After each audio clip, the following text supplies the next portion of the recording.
এই যে আপা, আপনার সাথে একটা দরকারি কথা বলতে আসছি। বলেন। আপনার মেয়ে কিন্তু সিগারেট খায়, শুধু সিগারেট না আপা, আর অনেক কিছু খায়। অনেক কিছু মানে? এই যে ধরেন মদ, গাঁজা, বোতলও খায়। আপনি তো বিশ্বাস করেন না, তাই না? এই যে দেখেন সাক্ষী লইছে। কিরে কারা কে ক?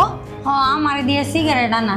আমি কইছি যে সিগারেট খাওয়া ভালো না। ওর বাবার অনেক টাকা, ও খেতেই পারে, ও এনজয় করে, তাতে আপনাদের সমস্যা? আমার কোনো সমস্যা নেই। দেখছো, টাকা থাকলে সব খাইতে পারবি, মদ, বিড়ি, গাঁজা সব, কোনো সমস্যা আল্লাহ নেই। বাঁচাইছে, আমার টাকা নাই। আমি যে দুই বেলা ভাত খাইতে পারি, এইটাই আমার লাগে অনেক। আপনাদের কি আর কোনো সমস্যা আছে? হ্যাঁ, আমাদের আর কি সমস্যা? আমাদের পরিবার নিয়ে আপনি আর কখনো নাক গলাতে আসবেন না। তুমি এখানে দোল খাইতেছো। আচ্ছা, তুমি যে মাইয়াটার বিয়া করলা, এই মেয়েটা তো রাত বেলা পার্টি করে, মদ খায়, গাঁজা খায়, সিগারেট খায় সারা। এই মেয়েটার বিয়া করলে কি বুঝছে? যার যেটা খাওয়ানোর সেইটা খায়। আমার বউ নেশা খায়, আমি আমার বউরে বিয়ে কইরা কোরমা পোলাও খাই, বুঝেন নাই? তুমি কি তোমার নিজের আয়নার মধ্যে একটু দেখো না? আয়নার সামনে খাড়াইলে নিজেরে দেখলে নিজে ভয় পেয়ে যায়, কিন্তু চাচি আম্মা আপনারে দেখলে নয় যে আমার সামনে একটা আস্তা পাঙ্গাস মাছ খাইয়ে দিচ্ছে, তাও নদীর পাঙ্গাস চাষ করে না, তোমার ময়লা খায় ওই পাঙ্গাস।